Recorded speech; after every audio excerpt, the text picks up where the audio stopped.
Welcome back, fellow jazz bums. Today, we are excited to talk with James Batsford. He is the founder and president of Newland Records. They're doing some really great work, putting out some reissues for jazz. So before we get into it, remember to like and subscribe.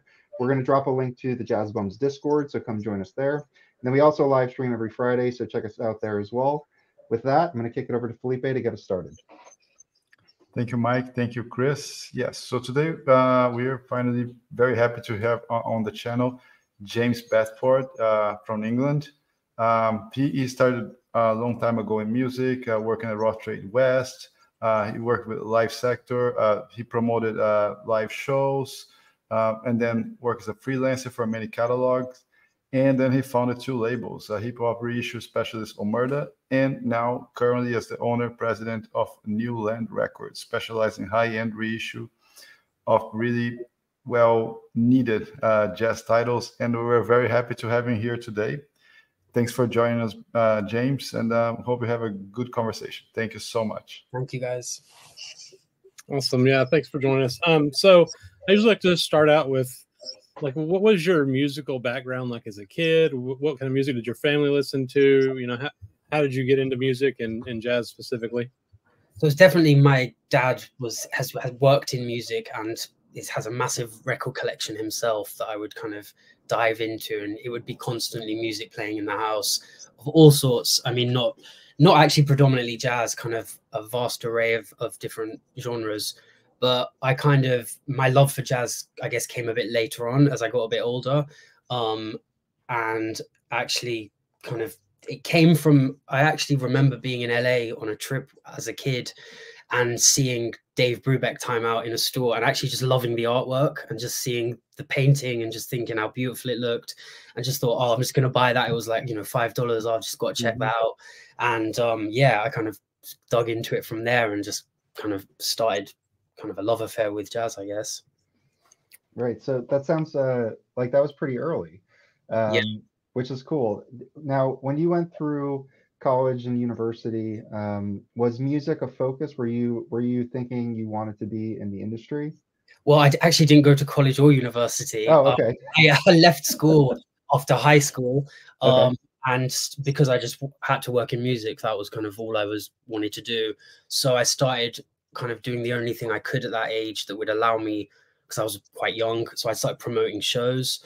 And so I'd kind of approach local bars, approach bands, and just do shows kind of off my own back with under my own promoting name, and gradually kind of made contacts, built my way up, and started working at Rough Trade, as you mentioned.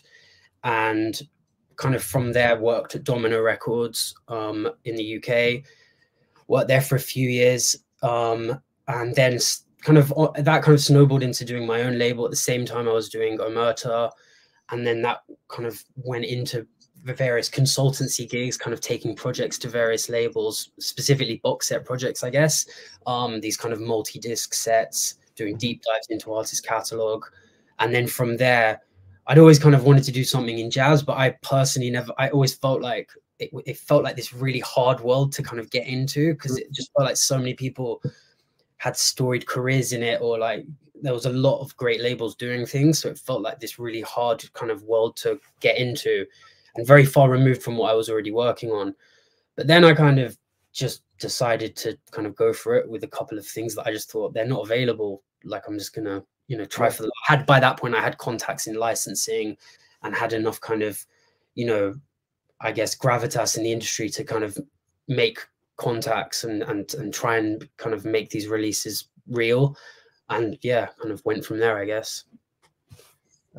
So what was in terms of record or CD, what was the first jazz project that you were affiliated with? It would have been the Jerry Mulligan Nightlights. That was the first thing in the jazz. Yeah, I hadn't really done any jazz before then. I just loved that record, had picked up a copy, kind of became obsessed with it. And it's just like, it's strange no one's really reissued that record. It felt like a kind of big gap in the kind of classic albums that have been reissued in recent years. And I considered it a classic myself. Yeah. And so, yeah, I knew the guys at Universal by that point. So I just said, can we kind of do it? Eventually got the license. And yeah, it's a strange one, because the reaction I've had to that has been kind of unlike any other reissue I've done in terms of just the way people talk about it now. It feels like a lot of people agreed that, wow, this is a gem that kind of doesn't get talked about enough. Yeah. So it was kind of the dream reissue in that respect. But yeah, that was the first ever jazz release I worked on. Yeah, we noticed that the original pressings, the prices have really skyrocketed. Yeah. Really? Yeah.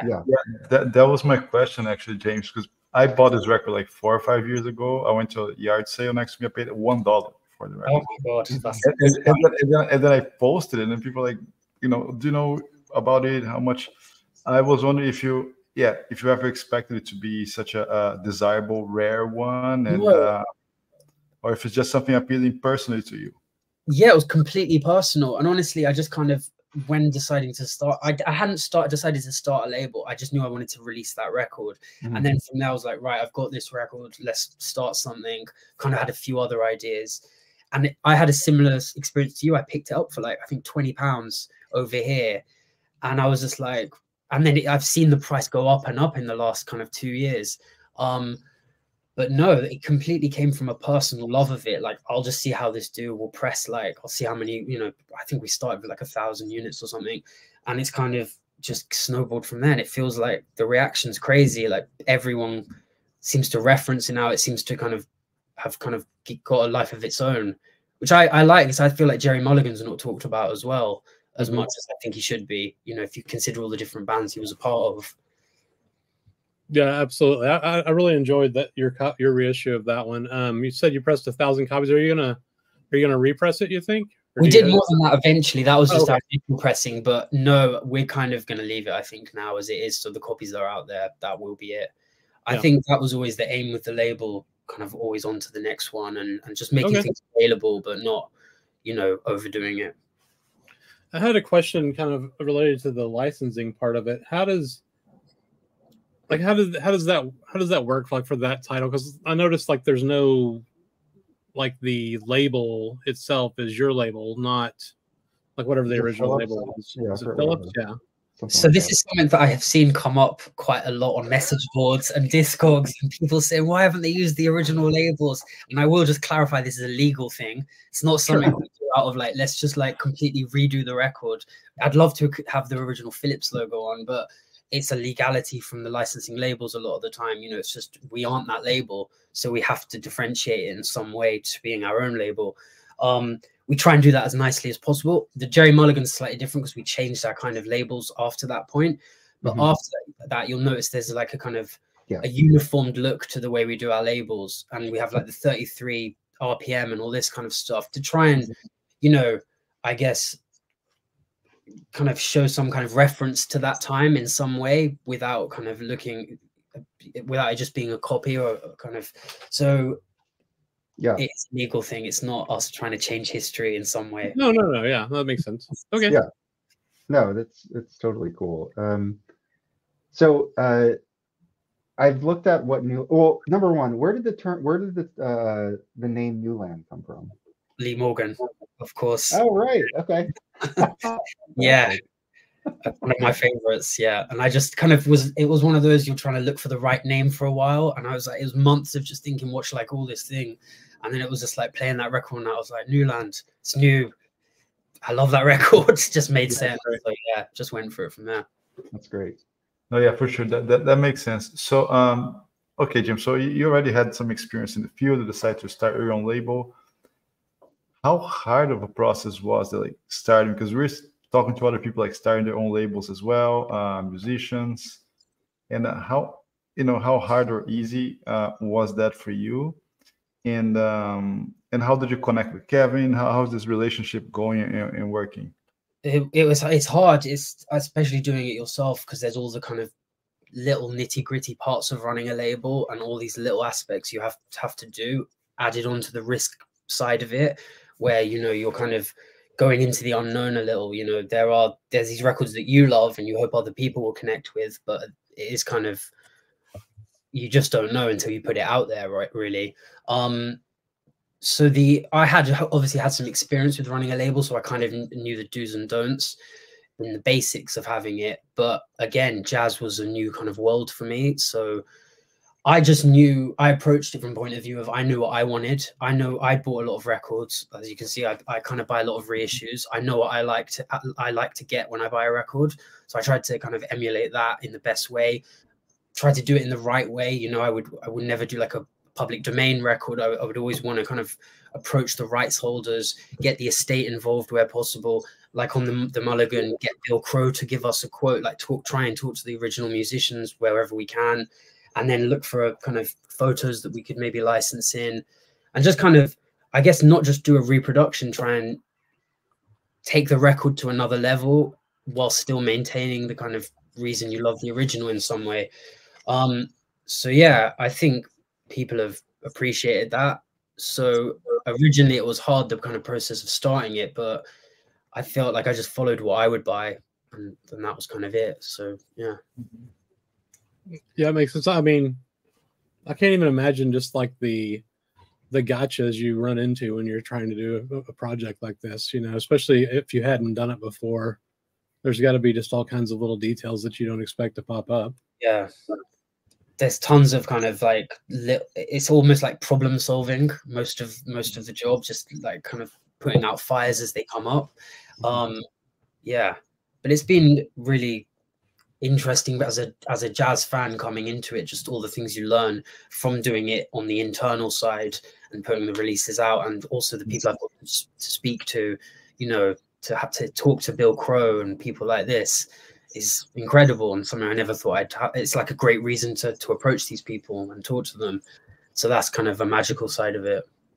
That makes a lot of sense. Yeah, I bet a lot of these guys, you know, we've talked to several musicians, and a lot of these older dudes probably don't have anyone asking them anything. Yeah. Right. Yeah. Like, you've done, you know, yeah. Like we would think, oh my God, I don't know if I can approach this guy. And then you approach him like, yeah, I haven't talked about that in 30 years. Like, I know. I mean, Sonny Rollins gave me a great quote for the Kenny Dorham record we did. I mean, that's Sonny Rollins. Oh, yeah. But, yeah, I guess, you know, people like us, we're obsessive fans who it's, oh my God, we're talking to this person. But yeah, I guess it's not someone like, you know, a Bill Crow. It's not going to be every day that someone's coming up asking him to talk about that specific record. Well, you touched on something that I wanted to follow up on. You identify as an obsessive fan, and what it seems like something that's kind of unique to Newland, since it is kind of just you running it and you making decisions and the titles that you want to seek out. It really does seem like, because I mean, you know, I like fantasize, like when I'm like digging and looking for records and getting excited about things, I think, well, why won't they do a reissue series on this? Why won't they do that? Like if I were running it, I would do this. And, you know, I know that my tastes don't necessarily reflect everyone else's, but I feel like I have like I don't know, just a desire to do that. So tell us about how your discovery of music and how you kind of are navigating through the jazz canon, and how like ideas come to say like, well, maybe this is a good candidate for a reissue. I definitely think when I first started it was, without being cliched, literally a case of going through your collection and just going, oh, I wonder if, you know, I've not seen that for a while. That's hard to find. You know, that's a pricey record. How can we kind of do it more affordable? It's definitely getting harder because there's a lot more reissues coming out. There's so many more series now. Like it feels like every few months kind of there's a new series, which is great because there's more available, but it makes it harder to kind of pick out reissues that are, for one, people are going to be interested in, two, that will actually sell. But it does come first and foremost, you have to like it. And then I guess, you know, something like Dorothy Ashby was a mix of things of, you know, those records are incredibly hard to find in good condition. And then I felt like someone like her, so much emphasis is put on the second part of her career, almost that kind of mid-60s onwards when she went more soul kind of funk style. And it was just kind of this sweet spot of a mix of things of, you know, the records are hard to find. Those records are spread over a few different label ownership, one owned by the estate. So it was like, no one's ever really going to do that collection because it's kind of too hard to put together from a label perspective. So yeah, you kind of, I don't know, sometimes it just all kind of comes together right. But the process ultimately, first and foremost, comes from a personal point of view. And just, you know, I just think, why isn't that available? You know, I want to own it, basically. I do it for selfish reasons a lot of the time. I just think I'd like to own that record. Yeah. Let's do it. Yeah. I was just going to ask you because we talked a lot with Craig from Analog October. He started his own label out of Cheshire, right? And about the difficulties of working with digital files or working in tapes, and what is your decision process there? How do you try to get the source material, and how do you work it? I mean, what do you look for when you go for a release, and how is the process for you? I definitely think it comes down to what's available a lot of the time. You know, when you're licensing, you don't have a lot of choices. Some of the time you are just you're at their behest of what they're willing to provide you.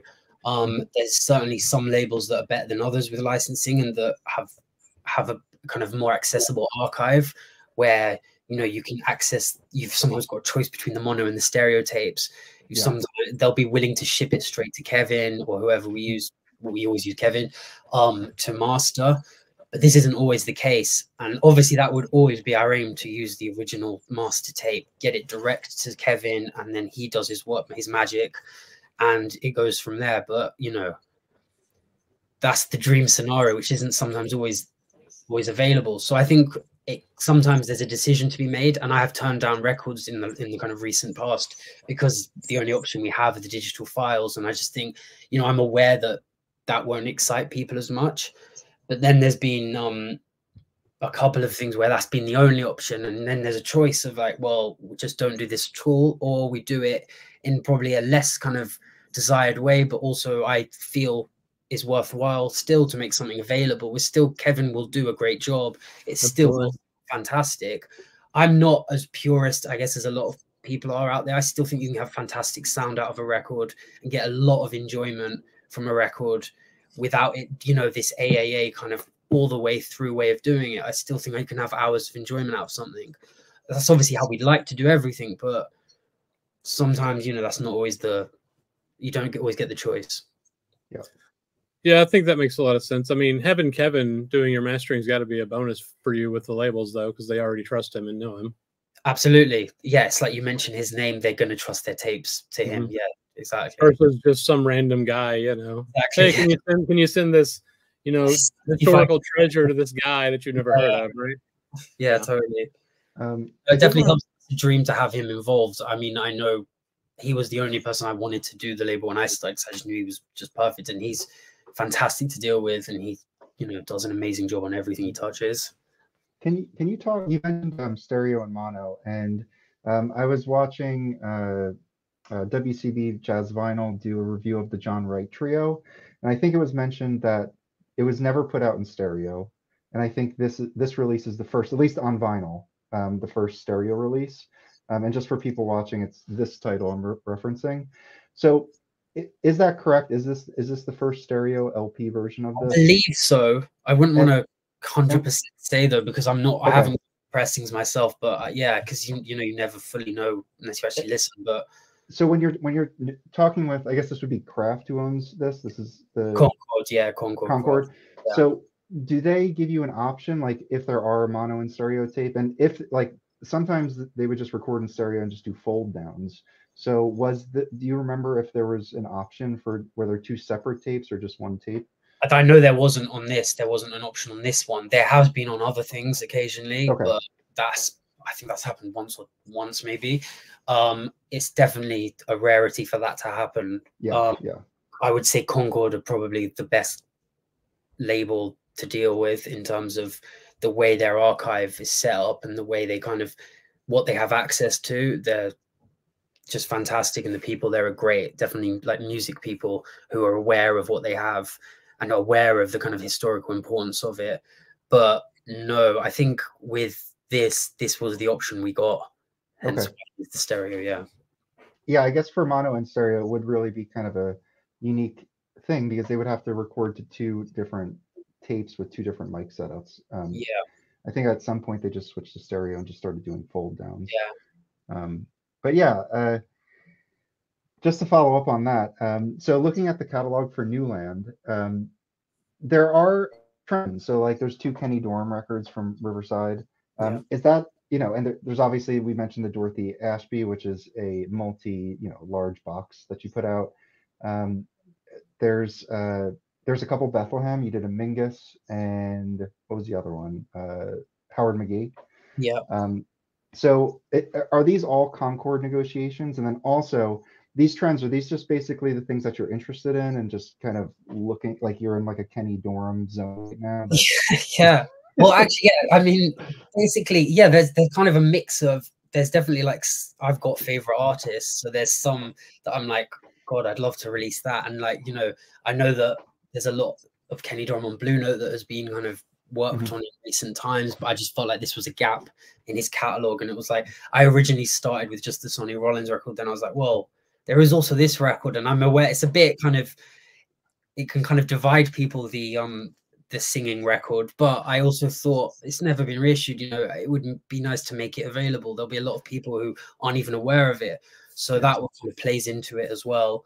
But yeah, it is a mix of labels that we license from, Universal, BMG, Concord, as well as Estates. So yeah, that's a total mix. For instance, the Mingus live at Birdland, those recordings had been released on bootleg labels, but the way we did this is we kind of found the original tapes, dealt with the Mingus estate, and kind of recaptured the rights on their behalf. So we kind of legalized the release, as it were. So at least the estate will get paid out of it. So it won't just be kind of a bootleg of these live recordings. They're actually monetized towards the right people. So trying to do it the right way, I guess. Absolutely. Yeah. Oh, that's great to hear. Did you, I mean, you don't have to say, but did you ever work with states that kind of didn't allow you to go forward in a project, that negotiations just stalled and you just couldn't move any further because of states? It never really, there's things that have kind of slowed down, and there's definitely been things that have, I still always remain hopeful that one day, that even the things, because we have stuff that's ongoing, but I think one day, it will click. Sometimes it's just about timing, and perhaps, although it doesn't work at that moment, it will down the line. But actually, nothing from an estate point of view that we've been outright turned down on. I think people are fairly open to things if they think it's worthwhile and they think it's going to be done in the right way. I think, you would always hope that the estate as well as the label want to do it for the right reasons and want to make things, if it's going to enhance the artist in the right way, then why not? And so far we've had no real pushback or anything. No. That brings up another question we've kind of talked about a lot, because we don't really know what we're talking about as far as how all this works. But we've seen that a lot of these big labels have really moved towards putting their stuff out themselves. Yeah. Have you asked them for things and they're just like, no, that's on our list, we're going to be probably doing that at some point? Again, absolutely tons. Yeah. List. Yeah. They're probably list way bigger than the approved list. Right. Yeah, I think we had heard that before, especially with like Kraft, that they have a list in mind internally of what they're going to do, even if it's 5 years from now, right? They have a massive list, and it's fair enough as well, because I've got enough.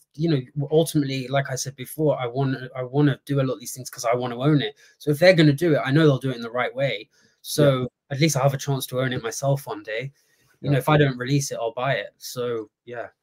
I just wanted to say, kind of follow up that I've gotten I think 3 of your records. I got the Mulligan, the first one, which I bought just from the cover alone because I'd never seen it before, and that art is amazing.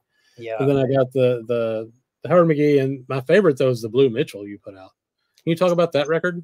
So that was licensed from Mainstream, who basically we deal with the grandchildren of the label owner, who are fantastic. And yeah, I just kind of approached them because I love this record. Again, it was just kind of big Blue Mitchell fan, but only for a while, only kind of knew about the Blue Note records, and then was like into kind of his later career, and they're fantastic, the kind of later albums. And it's a bit removed, I guess, from the rest of the label, because most of our stuff is 50s, 60s, but yeah, really great kind of soul jazz record. And yeah, we just, again, approached the label Mainstream, or the people who look after Mainstream now, and they approved the rights, and we did it really quickly. Yeah. How hard is it to find those people? Like for a small label like Mainstream? Yeah, it's easier over time, I guess, because the more we release, the more the more people we talk to, the more you kind of are aware of who has what. Mm-hmm. But yeah, at the beginning it was quite hard because it's like it can sometimes be a bit of a like treasure hunt, figuring out, going on Facebook, going through friends of friends, like finding a number on someone's blog, or like, you know, and then getting in touch with them and coldly just reaching out to them. Yeah, it definitely has seemed to have got easier over time. Even though the like Concords and UME are putting out a lot of stuff. I mean, you're putting like that Kenny Dorham Jazz Contrast. That's a great title. Yeah, They could have easily put that out. I mean, that's a great one. The Mingus is kind of unique in that, yes, it has been put out as a bootleg, but it is kind of new material in a way. The others are reissues. You know, as you kind of go through and think about projects you want to work on, I'm sure you have a lot of things that are going on. Are you just kind of looking for the opportunities as they come up, like as things present themselves, if it makes sense for you? yeah, I think, you know, things happen naturally and sometimes as a result of other releases. So for instance, yeah, Mingus kind of stands out because it isn't a studio record, and it is kind of not straight ahead license. But that kind of came off the back of the last Mingus we did, because we had a relationship with the estate. I knew about this live recording for a while, so it made sense to kind of just to look for something to work together on again. And so I always had that in the back of my mind, that if the right thing came up, I'll approach them, and I know that they'd be at least have an open mind to doing something. And so yeah, when I kind of was listening to that over and over, just made sense to talk to them, and they were open to it, and it happened. But these kind of, yeah, there's no real rhyme or reason, I guess. There's no kind of master plan. It does kind of come up of things that you're into at the time. You know, a lot of it's like I get really into that type of artist for a while, so that's where I'll try and license, you know, but then that might change in 6 months. I don't know. Yeah. So that first Mingus, the Modern Jazz Symposium of Music and Poetry, now how did that like get on your radar and become something that you pursued? Obviously it's Mingus, so I mean, yeah, one of the greatest, but is there any thing that, because that is a unique album in that there's spoken word on it, which is great. I mean, you know, it is a great album, but can you walk us through that process? So that was, I guess, one of these things where a mix of reasons, where it's quite early on in the label, and I was kind of just looking at artists I loved, going through their catalog and kind of seeing, that wasn't a record I owned. I just wanted to see if there was anything Mingus that would be possible. And I knew that BMG owned Bethlehem, the label that released it. And I knew people at BMG, so I knew there was a possibility for conversation there. I think the record's amazing. The more I think it kind of grows on you more and more over time. It really like encapsulates New York, kind of the beat side of it, as well as the jazz side at that time. It's kind of such an album of that time. It's just perfect. And yeah, there's a lot of Mingus out there, but a lot of the kind of bigger records are focused on and have been reissued a lot. And I do think there's gaps of stuff, and this was one that I just felt had never been done. And then we did it as a double because we managed to include all the bonus tracks that had only been on CD before. So there was all this additional great extra music. Yeah, so kind of a few reasons, I guess. James, so get into the box set now, because there's like a second branch, like the Newland Plus, which when it started with the Jellyfish, I thought it was just going to be like rock stuff or whatever. But I noticed that you have all your box sets there. So Newland Plus probably stands for that, I'm guessing. And we can notice that all of them has like really extensive and thorough and really well done booklets with pictures and, you know, nice text, historical perspective. So how do you work on that? And because we know our friend Zeb Feldman, he's really into the books. He's really likes to put a lot of history there and information to go along with the records. How hard is that to put together? And do you go the extra mile for that? Because I noticed they're quite well done for those boxes. Thank you. I mean, yeah, they definitely take a lot longer to do, and they take a lot more work. But that's kind of, as I mentioned before, what I was doing before the label started is in consulting of taking box set ideas to various labels I worked on Laura Nero box set. We did a kind of LP retrospective of her Sony recordings. A UK 60s band called Nirvana. We did a box set with them. I've done various other projects, Gun Club from the 80s, you know, through to Birds, the 60s UK Birds, not the American Birds. And yeah, I personally have a real interest in that type of project, in giving a real deep dive into a specific part of an artist's career. The opportunity to like put together, you know, commission liner notes, really find loads of unreleased photos, interview people who are around. I personally love this type of project. It's kind of what we will probably be doing more of with the label on the jazz side as well as other stuff. Excellent. Yeah, I just think there's kind of, as much as we will get these more standard reissues, I guess, of these LPs, I do like to offer a kind of real deep dive into a specific moment of an artist's career. I just think it's an interesting way of viewing kind of a set of recordings.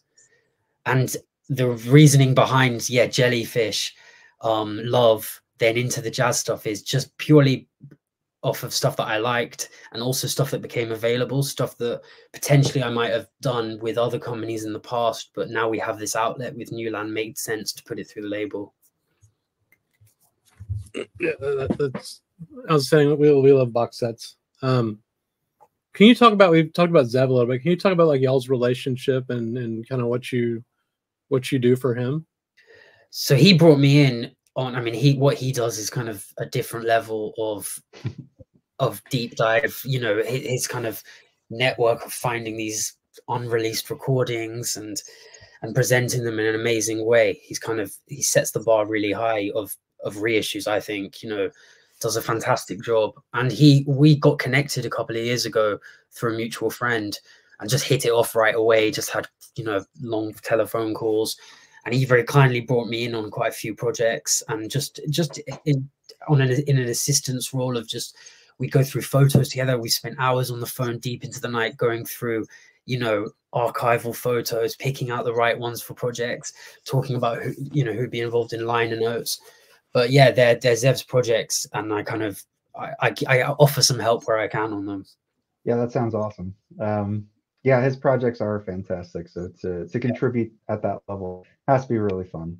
Yeah, definitely. I know we kind of have a mutual respect for what we both do, so it's really cool that we can kind of link up on things. Yeah, and hopefully we're going to continue doing that. I would love to talk to Zev for hours on the phone. That sounds amazing. Yeah, me too. Yeah, I should be speaking to him tomorrow, I hope. Yeah. Awesome. So given the connections and the easy communication these days, so for you don't think there's any extra difficulty by being in Europe or US, or doesn't matter to you? Do you feel there's anything different from being in Europe? Yeah, I do find it a bit harder, to be honest. Most of the, well, pretty much all the music I love is in America, and the culture of American music and the history of jazz, it definitely would be easier if I was pressing records there. You know, there are a lot of, especially not even Europe now, Britain and England with Brexit, there's additional problems that have come into play there with shipping costs. I'm aware of the cost that's impacted to a customer based on where we're located. That's frustrating and something we really try and work around. You know, when we make stuff available in our store, we try and get stock to various warehouses to make it easy for the customer. This wouldn't be a problem if I was based in the US. So yeah, I definitely find it harder, the fact that I'm over here. But also I do think it kind of plays into my hand well as well, because I don't think there's many people doing what we do over here. You know, in the US, there's a lot more competition for licensing. A lot of the licensing I do is coming up in UK offices. So it's a bit easier, the discussion to be had. I'm imagining if you're in America, you're probably up against a hell of a lot more labels for titles. So yeah, I think it's kind of, yeah. Have you run into, we know when we talked to Craig about his first release, he got the rights to distribute worldwide except for America, I guess. Have you run into that at all, where they said, yeah, you can release this, but you can't distribute it in the US? Yeah, that's sometimes. That's we've turned down a few releases based on that, because obviously the audience is predominantly in America. There's a couple of things we have, yeah, we're talking about, but again, I'm aware of where the fan base is. It's over there, so it's kind of, it makes it really difficult to do, to be honest. Yeah, I was gonna kind of follow that up with how is the fan base in Europe for these reissues? Big. I mean, I definitely know from record collecting and going around Europe buying records, there's a lot of people stocking what I do, what Zev does. Those records are available, and people seem to be. And I see obviously our numbers. We sell well in Europe. I know the guys at Sam Records, Fred, and you know what they've been able to open a store in today's climate in Paris, just selling basically jazz reissues with a few kind of originals. So I think there's definitely an audience. There's definitely people buying stuff over here, which is good. Would you ever have you ever gone down the British jazz rabbit holes? Like obviously there's the early guys like Tubby Hayes and you know his generation. There's some later stuff. I'm forgetting exactly. There's kind of a like a subgenre term that I've heard before, but those records are really desirable, especially in the US. They're like impossible to find here. Would you ever consider those types of artists? It's not really where my heart is in terms of what I collect, but I have kind of gotten more and more into it in recent times because people keep telling me, "You got to check out this. Oh, it's British. Yeah.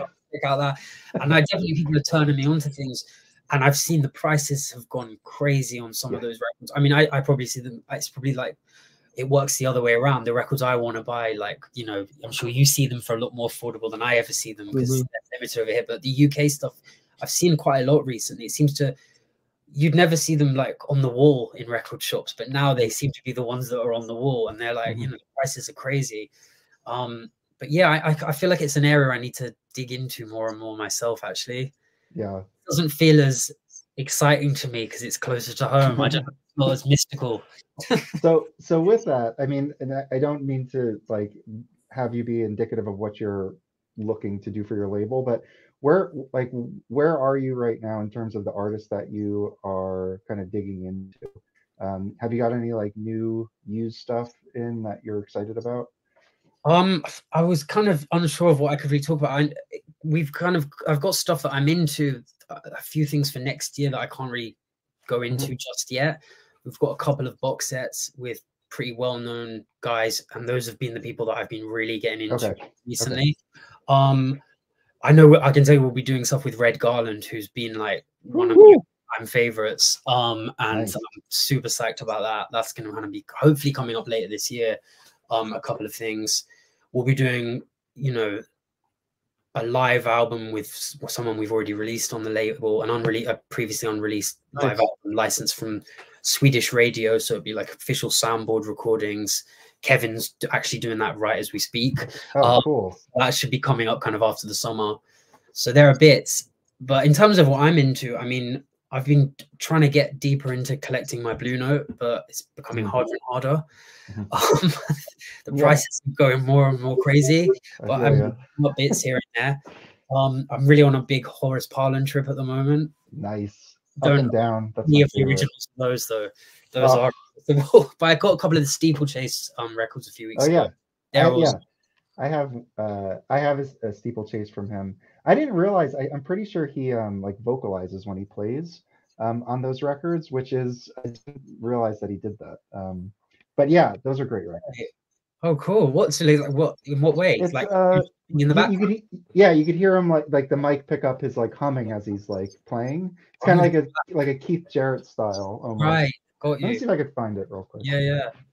Those records are killer. I always kind of, you know, there's some artists you think maybe they have peaked and you don't go deeper into this, you know, 70s, 80s, but there's some great stuff out there.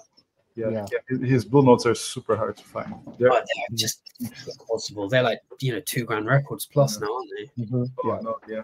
Well, they're in some of them. I think they might go like 4 digits. I think.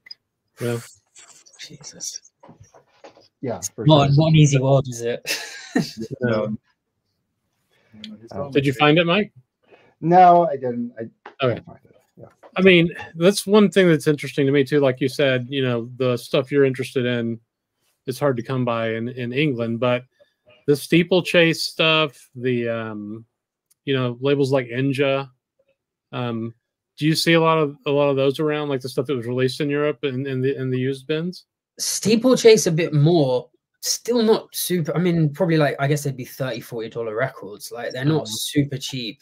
But You don't. I mean, you don't see them a lot. No, I would say I've been trying to, resorting to picking up stuff like that, and you just, if you don't have them in good condition, is the thing. I mean, and yeah, and also there's not a ton of record shops over here anymore. In London we have one jazz specialist, well, one kind of used jazz record specialist, Yo-Yo Records, who are great. We have like a couple of others, but you don't get a ton of great original jazz stuff. It's really hard to buy. Yeah, I've bought some just various steeplechase stuff like out of Sweden, from a store there that I found, and they had like these Bud Powell records that he did like a series of 5. Oh right, and they were like $8 a piece. Oh, that's good. And here they're like 20, and then with shipping, it wasn't that bad because I bought like 10 records from the guy or whatever. No, sorry. Well, I was gonna say when you go to Europe, it's a lot easier. There's definitely like a lot more stores, I find, for one, than I did in the UK. But all these great artists went over there. I mean, so many, became expats, and I love all that stuff they put out in Europe. Yeah. I mean that the Sam Records do quite a few things of guys who are like living in Paris and made records. Yeah. Oh, we love Sam Records. Yeah. And you realize they had this whole life kind of after the period you might be well aware of. Yeah. Really interesting. I mean, Dexter was over there forever, and he put out a ton of records on Steeplechase. Yeah. Do you explore some of the somewhat later stuff like 70s and 80s, like the Black Saint and Soul Note, Billy Harper and those types of artists? I mean, I love Capra Black. There's some records like there's one-off records. I mean, in terms of what we'll do, I doubt I'll go too far down that road.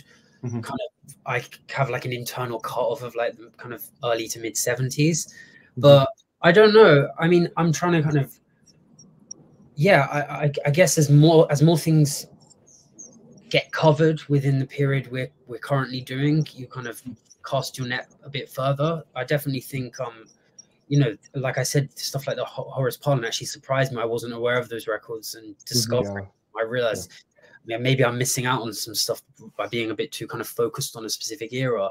So and like Mainstream, fantastic label or Muse Records, these labels that kind of carried on where Blue Note, Prestige, maybe when artists kind of left, they carried on making great records with killer bands. So do you see titles that sometimes you would like to do them, but like from a commercial standpoint, say I can do them because it's not gonna work. Trouble, that I've just had to go. This is probably a bit too my taste. Like I just don't think, mate. I don't know. I always kind of just go for it. I mean, I would say the kind of big example is the Kenny Dorham Sings and Plays. I was just thinking this could really go either way. I know his voice. It splits crowds. But again, it was kind of half of me. Like, it's not my favorite Kenny Dorham record, but I just thought it's important to keep things alive and make it available. Absolutely. So I think there's people, whether you're going to play it every day is different to wanting to own it and it being an important part of your collection. Absolutely. I think a lot of people were unaware of that record that he did sing. And I don't think it ever has been reissued. So it allows it for it to be out there. So it's definitely important to do that. I think as a reissue label, that's our purpose. We should serve as well, is to kind of make people not just the same kind of titles talked about. You should make people aware of the kind of lesser known ones. Whether it becomes an all-time favorite, maybe not that important. It should still be available. These artists' careers should be kept alive. Yeah, absolutely. So when you're picking titles, let's say you had access to whatever. I guess that you really have to think about the commercial viability of it, right? Yeah, definitely. It's definitely the second thought. The first thought is my own liking, but you have to make it work. You can't lose money on records, Yeah, you won't be able to make many if you did that, I guess. Exactly. Yeah. I've been getting like my own personal collecting. I went out like 70s and 80s, and now I'm kind of going back to the early 50s with Norman Grantz's stuff on Norgran and Clef. And for whatever reason, I mean, I've had a few of those, but I never really got like obsessed with his stuff. And I'm kind of discovering like all these like great old players again, like Benny Carter, Lester Young. And people don't really, I mean, there's a few reissues out there, but they're largely ignored, I feel like. And the prices aren't cheap, but they're also not like crazy Blue Note level. Yeah. And they're definitely, you know, I'm really having fun kind of diving into all of those. And they have beautiful David Stone Martin covers, which are just stunning. Some of them are just incredible. So I don't know if that, I don't know who even owns those who owns Verve. I guess they probably Universal. own, it's Universal. Yeah. But yeah. Yeah, there's a big website for Verve and Prestige. Yeah, they're all together. Prestige is actually Concord. Prestige is Concord. No, not Prestige. Sorry, Impulse. Yeah, Impulse. Yeah. Impulse. Okay. Impulse. Yeah, they're on the center stage, I think, right? That's Yeah. it's called. Okay. But yeah, I absolutely love those. I kind of try and collect Clef, but like the original really heavy records. Yeah. With the sky blue label. Oh, they're amazing. But when the first one I got was this jam session one, which is I recommend. There's like 15 parts, right? Yeah, I have the first 4. I think those are my favorite. I mean, I like, but anyway, they came in and I couldn't believe how heavy they were. So I have like a little scale that I use for my coffee in the morning, and it was something like 300 grams. Wow, really? It was it was incredible, like the heaviest record. So I got part 2 and it was on the same thing. But yeah, those records are unbelievable. I mean, they're so good. It's great. The music's incredible, and like you said, the artwork is incredible. Like these paintings and just beautiful. I just got, I just got these 2 and I got lucky because one of these is this one's really expensive, but it was like mislisted. This is Johnny Hodges, Creamy. And then I got a Illinois Jacket one as well, which is cool. And these are great. I mean, they're just great records. So really having fun with that. But they're awesome, and it's true. It's kind of like they haven't been. This stuff has kind of, that period is not getting reissued really. It's strange. It's like this kind of cut off, and I like, one of my dreams would be to do like a Clef reissue series, because I just think it's insane. Yes. I mean, well, you've given me encouragement. Maybe the audience is there.